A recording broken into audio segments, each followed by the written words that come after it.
Hello everyone, this is Nemmernan, and today we will be concluding the saga of MPL 12.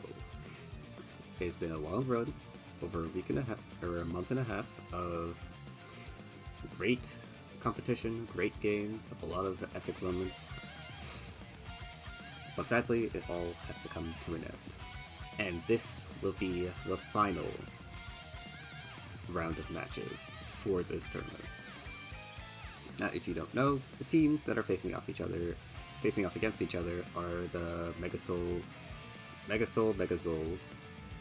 think I said that right. And the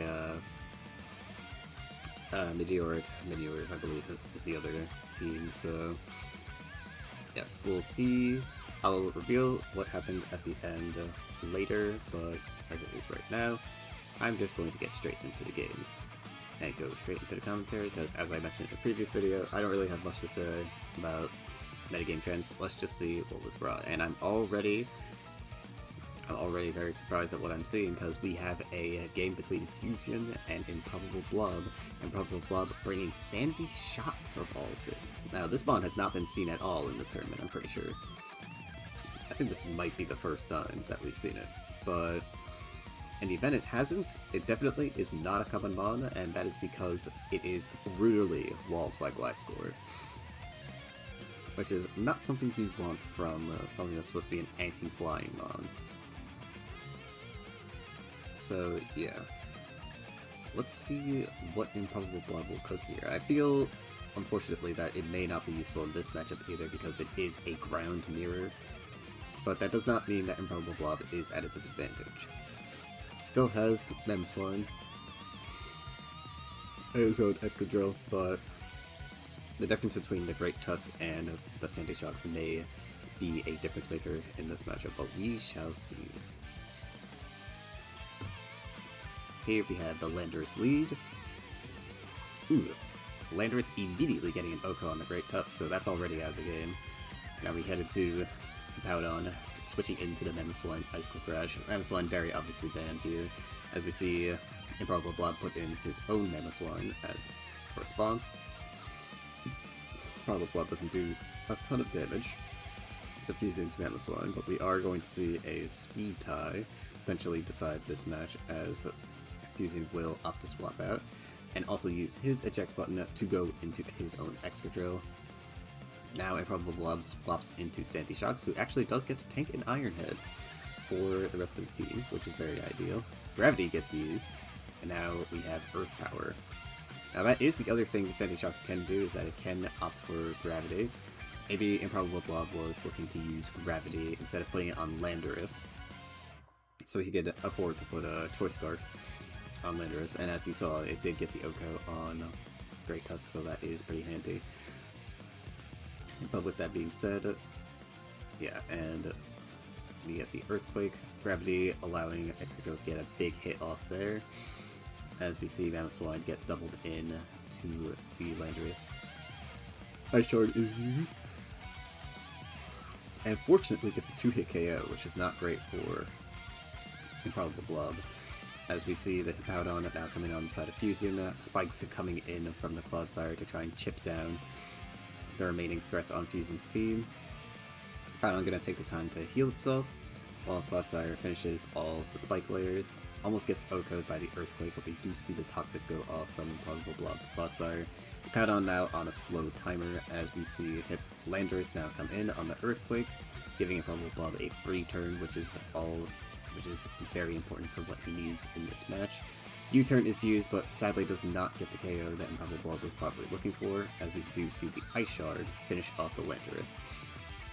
Escadrille now comes in, as we see Clodsire come in as a response. The Rapid Spin will be used, and that may be game, but let's keep our heads tight, as we see Powdon get swapped in.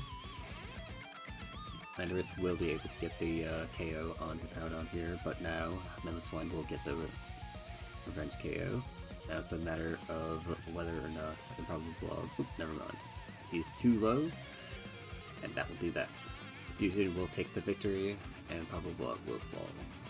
Now, ImprobableBlob's team is actually pretty interesting, because Sandy Shock's Gravity actually did do a decent amount of work this game, which is kind of shocking, but yeah. Sandy Shock's Gravity is definitely a tech versus flying specifically, although I'm not sure if Sandy Shock's Earth Power is good enough to break through Gliscor, but I could be wrong about that. But yeah, as an anti-flying one, especially against the steels specifically, I think against the flying steels specifically, it's actually pretty good, because now it doesn't have to... It automatically threatens the flying steels, and the other steels still don't want to swap into it, since it can also switch its moves whenever it wants. I think they're the same speed as well. Yeah, they're the same speed.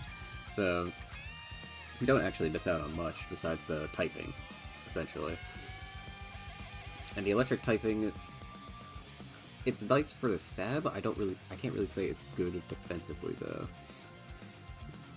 Especially in conjunction with ground, so yeah, that's all I have to say on that, but very nice team by ImprobableBlob, but fortunately Fusien was able to clutch this out.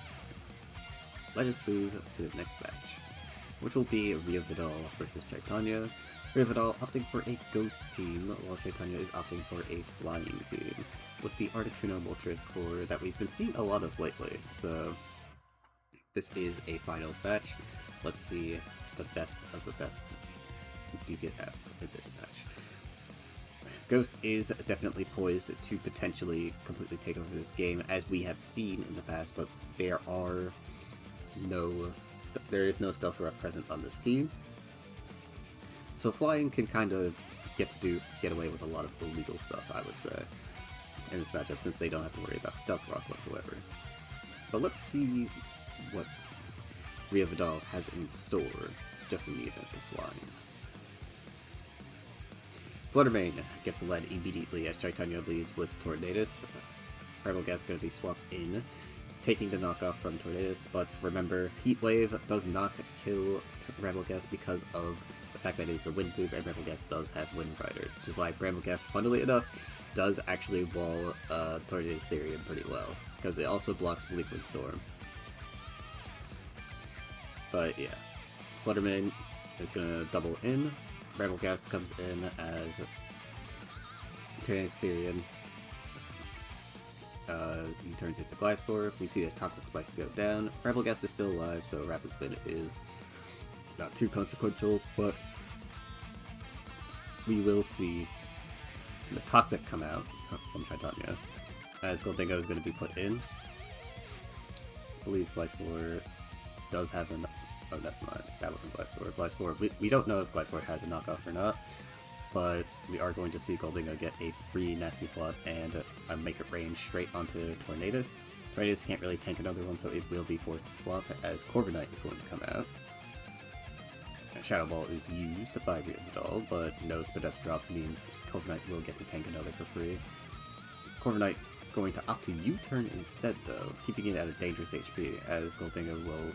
Rio Vidal bravely staying in with the Gholdengo, possibly predicting the Tornadus swap.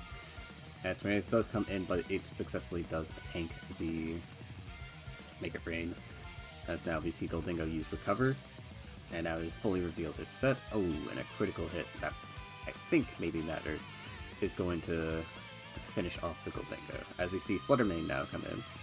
Fluttermane going to opt for a Shadow Ball, which does get the Spadef drop, but I don't think it will be enough to get the KO. Yeah, barely not enough, as U-turn will go through. Articuno on extremely low HP, but it doesn't have to worry since hazards are not a thing that Chaitanya has to worry about in this matchup. Fluttermane getting chipped down slowly by the Toxic Spike. As we see Articuno now come back out. Rio Vidal stays in, continues to keep Shadow Balling and putting on that mounting pressure. Landorus is put in as a response to the Fluttermane, as Dragapult will tank the Earth Power, likely won't be able to take another hit. So we are going to see some Dragon Darts come through, and Dragapult will fall to the poison damage, as Moltres is also at a dangerously low HP. And the Shadow Ball will be able to finish that off. Tornadus Therium now going to come in, but immediately double out into Corviknight, probably because Chaitanya does not want to risk losing the Tornadus Therium, and will just opt to heal it with Regenerator. as we now see the Landorus come in and get the Psychic off, eliminating Fluttermane from the match, as now Rapid Spin has been used and will remove the Toxic Spike from the field. Spectrier is now coming in on the Toxic Spike Predict. Tornadus Therian is going to come in, and a nasty plot comes through from Rio Vidal. Shadow Ball not going to quite do enough to the Tornadus, but a Colbur Berry will make sure that Spectrier does not take too much damage, as the Draining Kiss will heal it to a decent amount of HP. Earth Power not going to be enough to KO it, as the Shadow Ball does go through and Spectrier will sweep. And there you have it, Ghost taking a name against flying. And Cerulege didn't even have to do anything this match. Cerulege actually was probably one of the bigger threats for Chaitanya to deal with, since its Sword Stance Poltergeist combo can brutally beat a lot of his mons. But it was not even needed at the end, as Spectrier was just a very, very solid endgame mon in this situation, and the Nasty Plot set is so scary. That's the thing with this mon on Ghost. Spectrier is just an incredibly, incredibly scary late game threat, no matter what situation it is, because if your team is weakened and you don't have something to deal with Spectrier, it just spams Shadow Ball. It can use the Draining Kiss, as we saw here, to heal itself, and those Chilling Nay stacks do not lie, or Rim Nay, sorry. But yeah, Spectrier is just very scary, very hard for some teams to deal with once they get weakened, and Ghost is just really good at facilitating a sweep with Spectrier and also Cerulege as well. Fluttermane also a mon that very much benefits from that, but Fluttermane, as I've been seeing lately, has been used to more so break holes in teams rather than actually be a sweeper in its own right, which seems about right, since Spectrier is definitely a little bit stronger, I think, initially than Spectrier. And it's also just, its typing allows it to just poke holes in a lot of teams a lot more effectively than Spectrier would, since Spectrier is exclusively just good for late game cleaning, so using it in that way is actually not too bad. Alright, so to say not too bad, dare I say it's actually optimal, so yeah. Well done to Rio Vidal, and it seems like they definitely practiced this matchup very well, since I think the entire time during the matchup, Rio Vidal was playing very confidently and was not afraid of any potential plays that Chaitanya could make. So, well done to Rio Vidal this match, but also well done to Chaitanya for making it this far, and the flying team was not bad, but unfortunately Ghost was just too brutal of an offensive onslaught for Chaitanya to deal with. And now, we shall move on to the next match, which will be Luisin versus LBN. Luisin will be opting for a flying team, with arguably a very similar looking team to Chaitanya's, as LBN will opt for a fairy team with a double steel core, interestingly enough, and a Clefable as well. Now, will we see the legendary Key Berry Clefable? I certainly hope not, but maybe that will happen. As we see the biggest threats for Luisin to deal with, if the Primarina is Specs, that will be a massive problem, since Primarina can just afford to use Psychic Noise, which will make it hard for Articuno to wall it. And God forbid it also has Liquid Voice, to make it even harder for Luisin to deal with the spam. But yeah. Also, I believe Psychic Noise does work on Regenerator, so that's also a thing Luisin has to be careful of with this mod. But yeah, let's move on to the matches, as we see Landorus go in immediately and force out the Iron Valiant.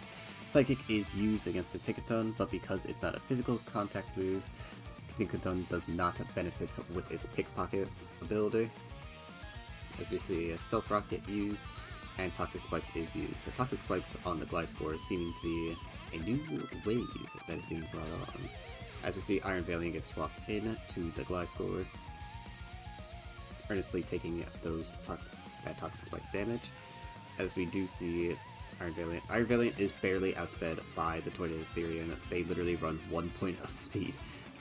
Just 1 point enough to outspeed the Iron Valiant, so Iron Valiant will be forced out there, sadly, as we see the Gliscor come in on the Klefki, who has been knocked off and no longer has those extended turns of screens. Here comes Clefable. Clefable, obviously Magic Guard, as we see the Articuno now come in. Calm Mind is used, so it looks like we are looking at a Calm Mind set. Ooh, a Brutal Paralysis coming through on the Thunderbolt from Clefable. Yeah, that's going to make it a bit harder for Articuno to do anything, as we see the subsequent Thunderbolt do a ton of damage. Moonblast is going to finish off the Articuno, and that's really bad for Luisin. But we will see the Corviknight force out the Clefable as Tinkaton will come in, earnestly taking that Iron Head and stealing the leftovers for itself, making it harder for Corviknight to wall things in this game, as we see the Thunder Wave come out again, but get blanked by Gliscor once again. Clefable comes in again this time, easily taking an Earthquake from the Gliscor. Ooh, but a critical hit will make it so that Clefable cannot stay in. And now Primarina is going to come in. Primarina does opt for the Surf, and Articuno is not going to be there to wall, so one of his monsters is going to take a brutal hit, and it will be Tornadus Therian. Thankfully, it is at full HP, but the Bleak Wind Storm will do a minor amount of damage as Tornadus will fall. Landorus is going to come in and get the KO on Primarina. Primarina will fall, and Fluttermane will now also come in, as we see the Moltres come in to respond to it. But Moltres is just not taking enough to deal with the Shadow Ball onslaught as it falls to the Fluttermane. Corviknight now coming back in, likely going to use Iron Head to force out the Fluttermane, so Klefki will be swapped in by LBN. Klefki going to use Reflect to make it harder for Corviknight to do an extended amount, or an absurd amount of damage, frankly, to its mons, as we see the Defog go through, but defogging away the T-Spikes is actually perfectly fine, as LBN does not. LBN's mons that could be affected by T-Spikes are already affected by T-Spikes, so it doesn't need to worry about that. As we see the post-combat come through on the Iron Valiant, Life Orb being revealed as U-Turn is used by Luisin, leaving his Corviknight at a very low HP. Landorus comes in, threatening out the Iron Valiant, and getting the KO on Tinkaton, a good read by Luisin, as we see the Light Screen come through. Remember, Reflect will not be back this game, so we're going to see the Corviknight come in. Fluttermane will get an easy KO here with Shadow Ball, as we now see Gliscor come in. Iron Valiant going to swap in, as the Earthquake will lower Iron Valiant to a dangerously low HP. Protect will finish off the Iron Valiant as well, as the Ice Punch will not connect. And here comes Fluttermane. Fluttermane going to use Moonblast, doing a ton of damage to the Gliscor. Fluttermane, unfortunately, not going to be able to tank that Earthquake plus Toxic combo, and LBN will fall to Luisin. A well-played game by Luisin, showing the power of flying, and LBN was sadly just not able to break through this team as effectively as he wanted. The crit on Clefable really sealing the deal there, but I guess it is justice for what he did to that Articuno. So, yeah, a slightly messy game, but both sides still played as well as possible, and I believe Luisin was able to get the victory. So, not much to say about either team either. The Combine Clefable set is a very rare one. We don't really see that a lot, especially in these tournament games. It's actually a relatively decent set on Fairy, I would say. But I would definitely say Fairy, or Clefable, Combine Clefable is a bit harder to fit on teams due to the fact that it just kind of, you would just rather have a Zoomeril, typically, as your setup sweeper, or late game setup sweeper. Because Clefable just takes too much time to really get going, and as you saw in this matchup, so many walls just have Haze. Articuno just being one of those walls that just has Haze to get rid of its stats. But even aside from that, there's just a lot of steel types that can just break through it really quickly, and even with screen support from Klefki, it might not be enough. So it's just very hard to like get that mod to work properly. But LBN almost made it work. Sadly, Acclayable got crit, but yeah, not a bad attempt at all at a Fable team, but sadly it will fall.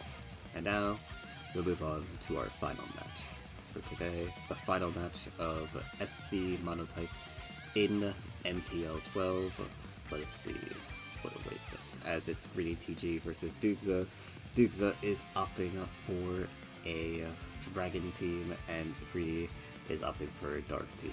Now, the matchup, the type matchup, is not surprising. Dragon and Dark have been super common in this game. This is actually the only time we've seen Dark and Dragon this entire finals, actually, which is very surprising. But yes, we see Dark and Dragon.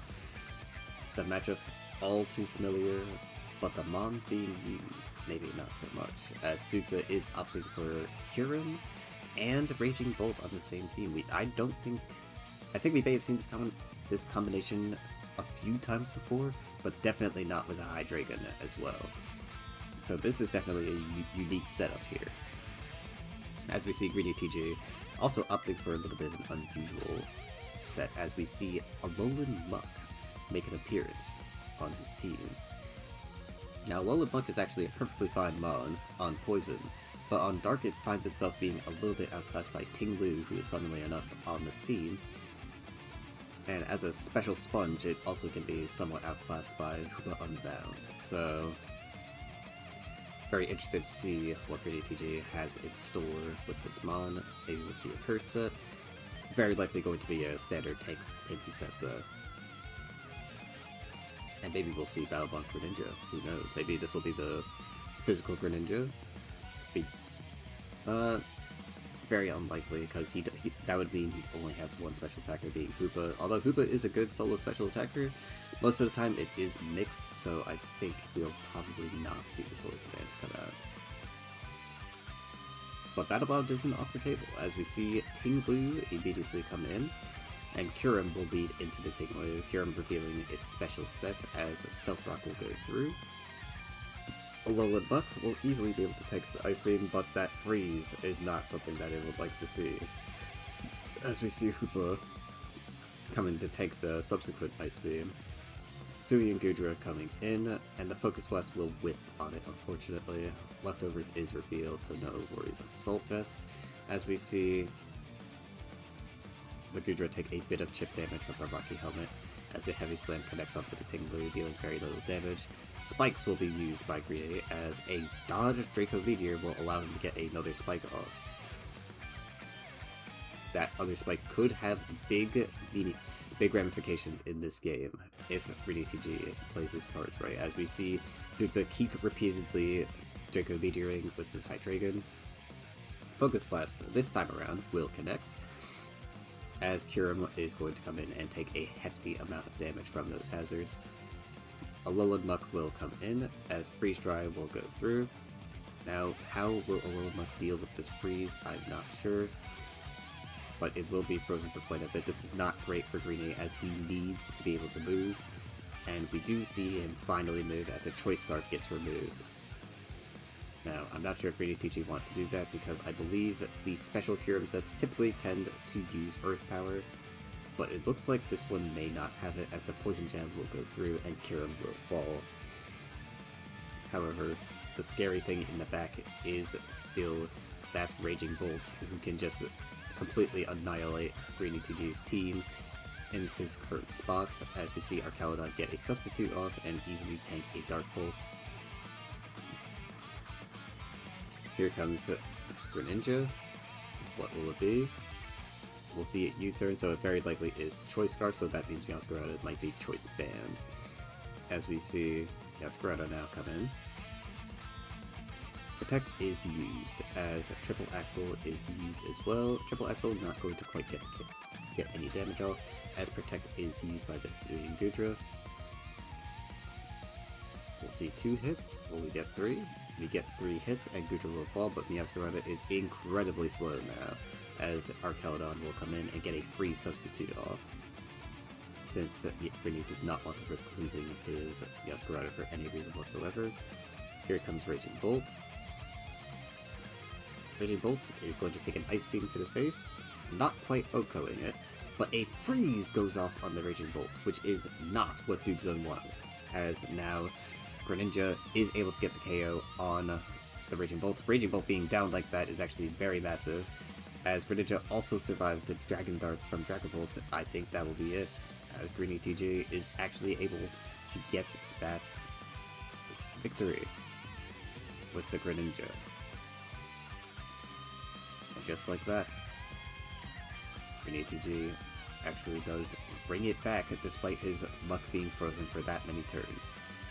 Coming back with a freeze of his own on the Raging Bolt that was definitely poised to be a big problem for the team.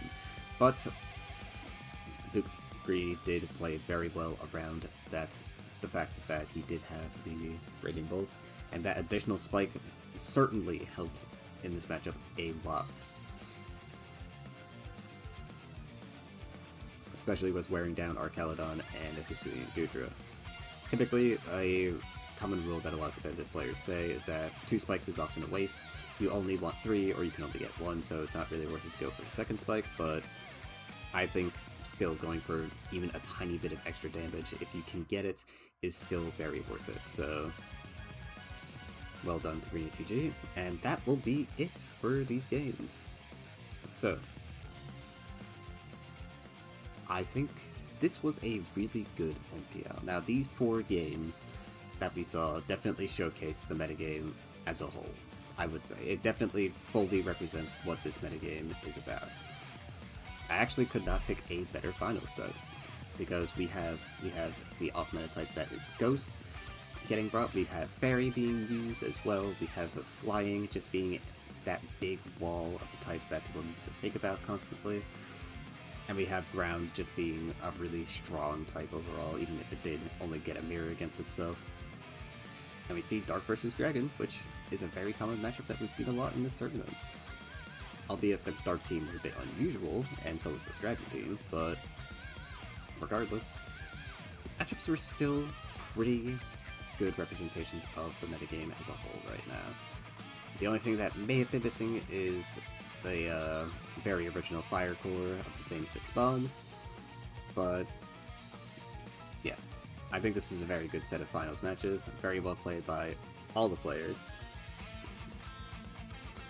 and I definitely did enjoy this MPL quite a bit. Now, I'll have more thoughts on this MPL, as well as the metagame implications, on a future video, but as it is right now, this will be it for this video, and this will be it for MPL 12. Not quite MPL 12 content, but MPL 12 game coverage for this channel. We'll talk about MPL 12 in the final overview video that will hopefully come out this Friday, but we will see. But with that being said, I will see you guys later. Have a great day and a good week.